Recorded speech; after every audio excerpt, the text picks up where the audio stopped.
Durante un procedimiento quirúrgico pueden presentarse situaciones repentinas que ponen en riesgo la vida del paciente. Estos eventos, conocidos como eventos críticos, requieren una identificación rápida y una actuación inmediata para evitar complicaciones graves o incluso la muerte.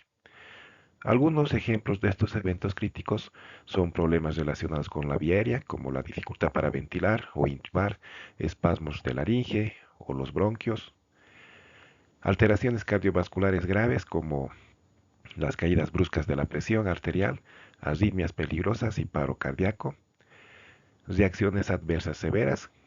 Aquí tenemos, por ejemplo, a las alergias graves, a la anafilaxia, a la hipertermia maligna, complicaciones respiratorias como por ejemplo la falta de oxígeno, el exceso de CO2, desconexiones del respirador y trastornos metabólicos o de la sangre como las alteraciones de electrolitos y problemas de coagulación.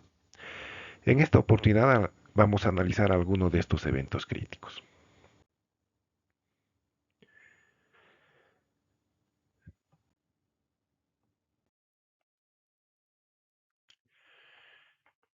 La pérdida aguda de sangre reduce el volumen intravascular, lo que disminuye el retorno venoso y el gasto cardíaco.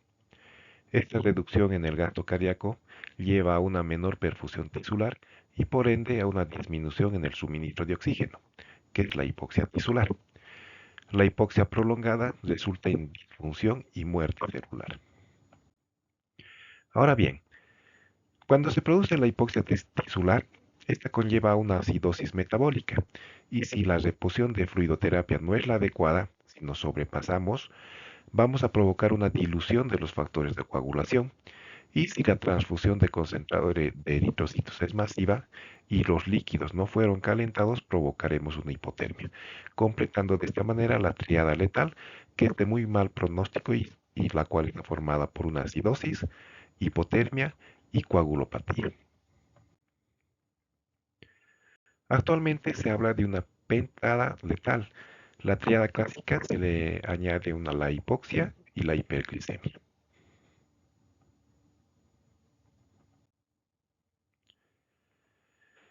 En un shock hipovolémico aparece clínica de hipoperfusión. Por lo tanto, vamos a tener hipotensión y taquicardia, indicativos de disminución del volumen intravascular y respuesta compensatoria simpática. Vamos a tener frialdad de piel y mucosas y sudoración fría, secundarias a la vasoconstricción periférica. Alteración del nivel de conciencia causada por la hipoperfusión cerebral. Oliguria, resultado de la disminución de la perfusión renal y una acidosis metabólica y una taquipnea. La acidosis láctica induce a taquipnea compensatoria, provocando alcalosis respiratoria. El Colegio Americano de Cirujanos describió una clasificación de la hemorragia aguda, la cual está dividida en 4 clases, que ayuda a evaluar la gravedad del shock y guiar la resucitación de líquidos. Aquí la clasificación se encuentra modificada ya que fue complementada con otros parámetros que ayudan a una adecuada clasificación. Esta clasificación tomó en cuenta que la volemia de un adulto normal es de 5 a 6 litros de sangre, estableciendo que pérdidas agudas superiores al 30 o 40% de la volemia pueden llevar a un fallo cardíaco comprometiendo la vida del individuo. Es así que en la clase 1, la pérdida de hasta 750 ml, o sea, el 15% del volumen circulante, los mecanismos compensatorios mantienen la perfusión tisular, por lo que los signos vitales suelen ser normales o levemente alterados. En la clase 2, donde ya tenemos una pérdida de entre 750 a 1500 ml, o sea, 15 a 30% de la volemia, la taquicardia se vuelve más pronunciada y la presión de pulso se estrecha, aunque la presión arterial sistólica aún puede ser normal debido a la vasoconstricción compensatoria. En la clase 3, la pérdida ya es de 1500 a 2000 ml, o sea, 30 a 40% de la volemia. Aquí la hipotensión se hace evidente con taquicardia significativa, disminución del gasto urinario y alteración del estado mental, por lo tanto, confusión. Y en la clase 4, existe una pérdida mayor a 2000 ml, o sea, mayor al 40% de la volemia. Aquí el shock es severo con hipotensión profunda, taquicardia extrema, más de 140 latidos por minuto, oliguria o anuria, letargia o coma y alta mortalidad casi del 55%. El diagnóstico de shock hipovolémico se basa en el conjunto de hallazgos clínicos y exámenes de laboratorio. Ningún signo vital ni examen de laboratorio por sí solo puede dar un diagnóstico definitivo de shock. Es muy importante realizar una adecuada anamnesis y exploración física que nos ayuden a determinar la causa de la hipovolemia. Es necesario el uso de exámenes de laboratorio como hemograma, grupo sanguíneo, pruebas cruzadas, una gasometría que en un principio nos mostrará una alcalosis respiratoria por la hiperventilación y que progresivamente por la hipoxia tisular pasará a ser una acidosis metabólica, que asociada a coagulopatía e hipotermia constituyen la triada de la muerte de muy mal pronóstico. Es necesario también pedir pruebas de imagen como placa de tórax, ecografía abdominal, tomografía, etc. En la anamnesis, la importancia de investigar los antecedentes del traumatismo, las pérdidas gastrointestinales, quemaduras o patologías que predisponen a la hipovolemia es muy importante. También es importante saber el tiempo que ha transcurrido desde el momento del accidente, de la caída, etcétera, hasta el momento en que llegó a emergencias y hasta el momento en que llegó a quirófano. En el examen físico, la evaluación de signos de hipoperfusión tisular como el llenado capilar prolongado y las extremidades frías, ¿no? Es lo que encontramos. En los exámenes de laboratorio, pues hay que pedir una gasometría para identificar la acidosis metabólica que generalmente es con un anión GAP elevado. Hay que ver los valores de hemoglobina y hematocrito para evaluar la magnitud de la pérdida sanguínea. En relación a las pruebas de imagen, la radiografía de tórax para descartar un hemotórax, una ecografía abdominal como el protocolo FAST para tener una evaluación rápida de un hemoperitoneo, una tomografía para la localización precisa de las hemorragias, ¿no? Y también es necesario utilizar bastante la clínica, ¿no?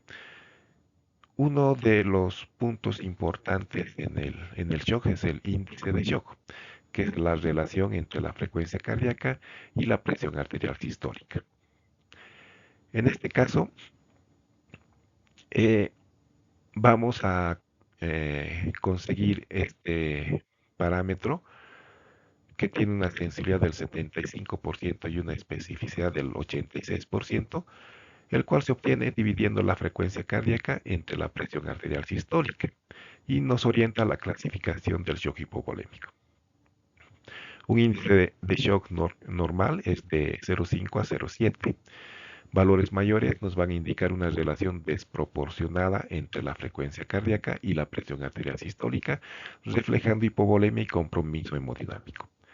Un índice de shock mayor a 1 sugiere un shock moderado a severo y mayor a 1,5 indica un shock crítico con alta mortalidad.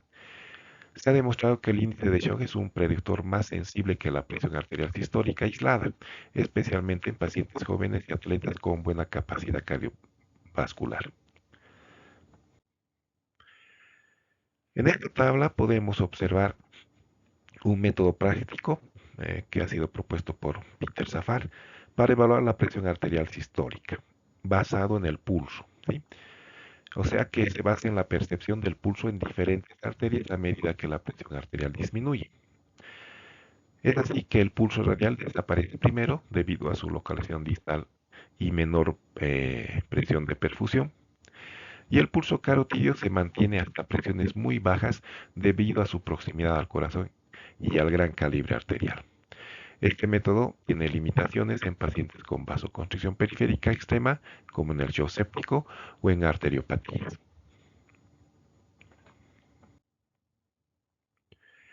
Muchas veces observamos en los pacientes hipovolémicos zonas moteadas y debemos pensar en esta escala, que es la escala del moteado o el Mottling Score, que se presenta en un paciente con hipovolemia y el cual nos indica que a mayor escala existe una mayor inestabilidad hemodinámica por hipovolemia y al compensar con líquidos de sangre, las zonas moteadas comienzan a desaparecer.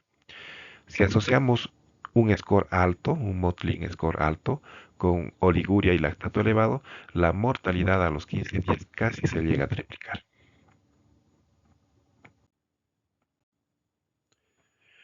Vamos a revisar a continuación algunos datos de la fluidoterapia. Los cristaloides son soluciones electrolíticas y o azucaradas que permiten mantener el equilibrio hidroelectrolítico, expandir el volumen intravascular y aportar energía. Están diseñados para llenar el espacio intersticial debido a que el sodio se distribuye en forma uniforme en el espacio extracelular y el 80% de este espacio es extravascular. Son la primera línea en el manejo inicial de shock hipovolémico, sin embargo pueden causar edema intersticial si se administran en exceso. La dextrosa repone el agua y la glucosa de la célula. Su exceso provoca edema celular. No es adecuada para la reposición de volemia en un shock hipovolémico, ya que se distribuye rápidamente en el espacio intracelular. En términos fisiológicos, las soluciones hipertónicas tienen una osmolaridad mayor que la del plasma, lo que provoca un desplazamiento rápido de agua desde el espacio intracelular e intersticial hacia el compartimento intravascular. Esto produce una expansión plasmática rápida, con una duración aproximada de 4 a 6 horas, mientras que el efecto osmótico sobre las células puede prolongarse de 6 a 8 horas. Los coloides son soluciones que contienen partículas de alto peso molecular en suspensión, por lo que actúan como expansores plasmáticos. La infusión de un coloide que permanece en el intravascular, como los almidones y las gelatinas o la sangre, como ustedes saben, la sangre es el mejor coloide, no va a reemplazar el déficit de volumen intersticial, pero evitará la activación del eje renina-angiotensina, interfiriendo con una retención de sodio necesaria para reemplazar el déficit del volumen intersticial. La gelatina fluida modificada y la poligelina son considerados sustitutos plasmáticos. Y el dextrán, que es un azúcar de la remolacha, es considerado un expansor plasmático. En un shock hipovolémico, el objetivo inicial es restaurar rápidamente la volemia para mantener la perfusión de órganos vitales. Los coloides pueden ser útiles porque debido a su alto peso molecular permanecen más tiempo en el plasma y generan una expansión de volumen más eficiente que los cristaloides. Aquí en esta tabla podemos remarcar que el albúmina al 25%, muy potente para traer agua, entre 3 a 4 ml por cada mililitro infundido, y con un efecto prolongado de 12 a 24 horas, pero su uso restringido es por su costo y su disponibilidad. En relación a la gelatina, la expansión es moderada y de corta duración, de 2 a 4 horas, útiles como opción inicial en la reanimación rápida, pero requieren reposiciones frecuentes. Los dextranos son de buena calidad expansora, pero con riesgo de reacciones alérgicas y alteraciones en la coagulación. Y el hidroxietilalmido tiene un efecto intermedio. Por su uso, mejor dicho, su uso está limitado en pacientes con riesgo de lesión renal o sangrado. Cuando hablamos de sangre, es necesario usar una terminología adecuada al referirnos a hemocomponentes y hemoderivados. En este cuadro, los hemoderivados están con un fondo amarillo y el resto son hemocomponentes. Clásicamente conocemos que el grupo sanguíneo AB positivo es el receptor universal y el grupo sanguíneo O negativo es el donante universal. Esto se puede usar en una resucitación o en una emergencia, ¿no? Pero es preferible usar los grupos sanguíneos mencionados en la tabla. La compatibilidad se va a basar en la presencia o ausencia de antígenos A, B y RH en los glóbulos rojos. El O negativo es el donante universal ya que no tiene antígenos A, B ni RH. Y el grupo sanguíneo AB positivo es el receptor universal ya que tiene todos los antígenos y no produce anticuerpos anti-A, anti-B ni anti-RH. Como habíamos mencionado anteriormente, en situaciones de emergencia, el O negativo se utiliza en pacientes con estado crítico cuando no se conoce su grupo sanguíneo. Existen diferentes protocolos en las relaciones de los diferentes hemocomponentes actualmente. Usamos un paquete globular o concentrado de eritrocitos y un paquete de plasma fresco congelado. Lo ideal sería usar un paquete de crioprecipitados más. La proporción 1:1:1 se asocia con una menor mortalidad y menos complicaciones por coagulopatía dilucional. La proporción 2:1:1 o 3:1:1 es utilizado en Europa, orientada a evitar la sobrecarga de volumen y limitar la dilución de factores de coagulación. La estrategia hemostática dirigida por objetivos utiliza la tromboelastografía y la tromboelactometría rotacional para guiar la reposición de estos factores de coagulación. En relación a los objetivos del tratamiento, la cantidad de fluidoterapia de sangre debe estar orientada a cumplir los siguientes objetivos. Que el llenado capilar y pulsos periféricos reflejen la perfusión periférica y el estado de volumen, como lo hacen, ¿no?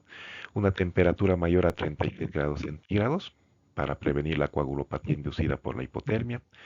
Un gasto urinario mayor a 0,5 ml kilogramo peso hora, que nos indica una perfusión renal adecuada. Un lactato menor de 2 milimoles litro, que refleja la resolución de la hipoxia tisular. Y un INR menor de 1,5, que asegura una adecuada función hemostática.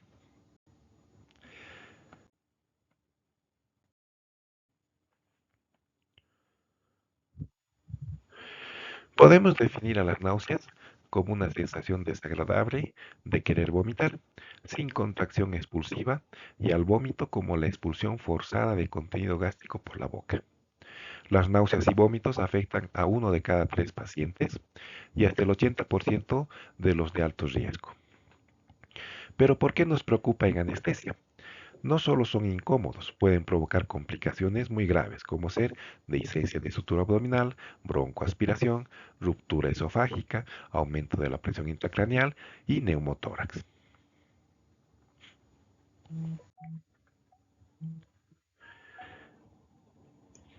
En relación a la patología, imaginen que acompañaron a un paciente durante su cirugía, la cual se desarrolló sin intercurrencias anestésicas y quirúrgicas.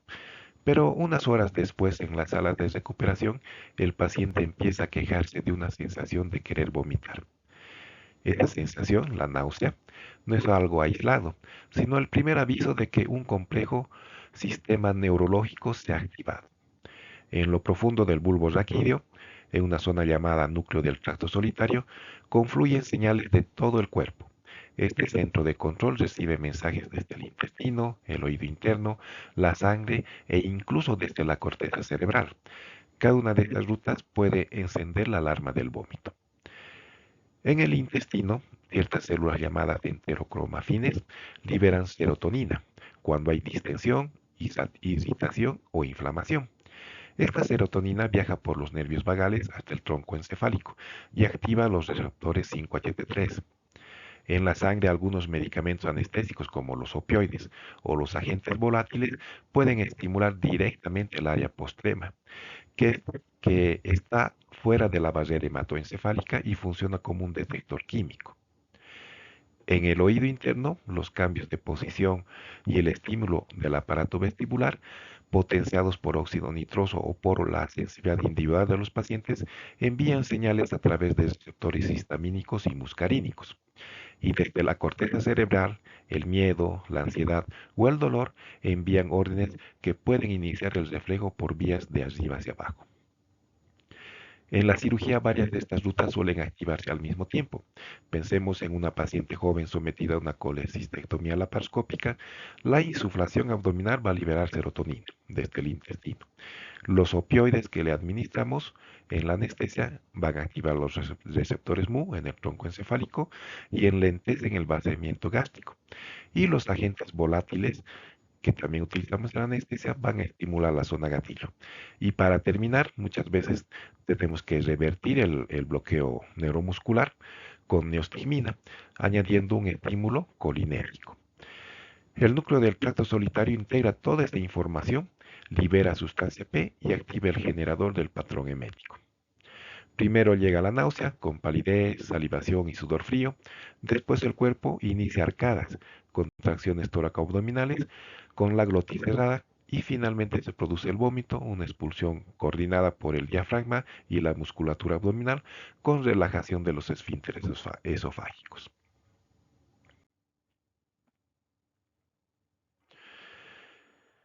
Existen factores de riesgo que predisponen a los pacientes a presentar náuseas y vómitos. Estos factores pueden ser anestésicos, como por ejemplo la anestesia general, el uso de agentes volátiles, el uso de óxido nitroso, duración prolongada de la anestesia, uso de opioides y reversión del bloqueo neuromuscular. Y otros factores, como ser el sexo femenino, la historia previa de náuseas y vómitos posoperatorio y cirugías de oído, laparoscópica o abdominal. La escala de Apfel es una herramienta sencilla para estimar el riesgo de náuseas y vómitos posoperatorios. En anestesia esta escala es muy útil porque guía la profilaxis antiemética, de tal manera que un riesgo bajo de 0 a 1 no requiere profilaxis rutinaria. En un riesgo moderado, con 2 puntos, hay que considerar la profilaxis con un fármaco. Y en un riesgo alto de 3 a 4 puntos, se debe utilizar una profilaxis multimodal con dos o más fármacos de mecanismos diferentes. En resumen, la escala de Afel permite estratificar rápidamente a los pacientes y optimizar la prevención, evitando tanto el uso innecesario como falta de profilaxis en quienes más lo necesitan. Bueno, ahora vamos a hablar un poquito sobre la anafilaxia perioperatoria. Es importante comprender que la anafilaxia es una reacción de hipersensibilidad sistémica grave, habitualmente mediada por IgE, que aparece de forma abrupta y puede comprometer rápidamente la vida del paciente. En el contexto perioperatorio, la detección es difícil porque el paciente está bajo anestesia y no puede comunicar síntomas tempranos como prurito o sensación de opresión torácica. La anafilaxia es un síndrome agudo, multisistémico y potencialmente letal, producto de una reacción de hipersensibilidad sistémica grave. En anestesia, esta definición cobra una relevancia especial porque la anafilaxia es un evento crítico que puede aparecer de manera súbita durante el acto quirúrgico, con una incidencia estimada de un caso por cada 10.000 a 20.000 procedimientos.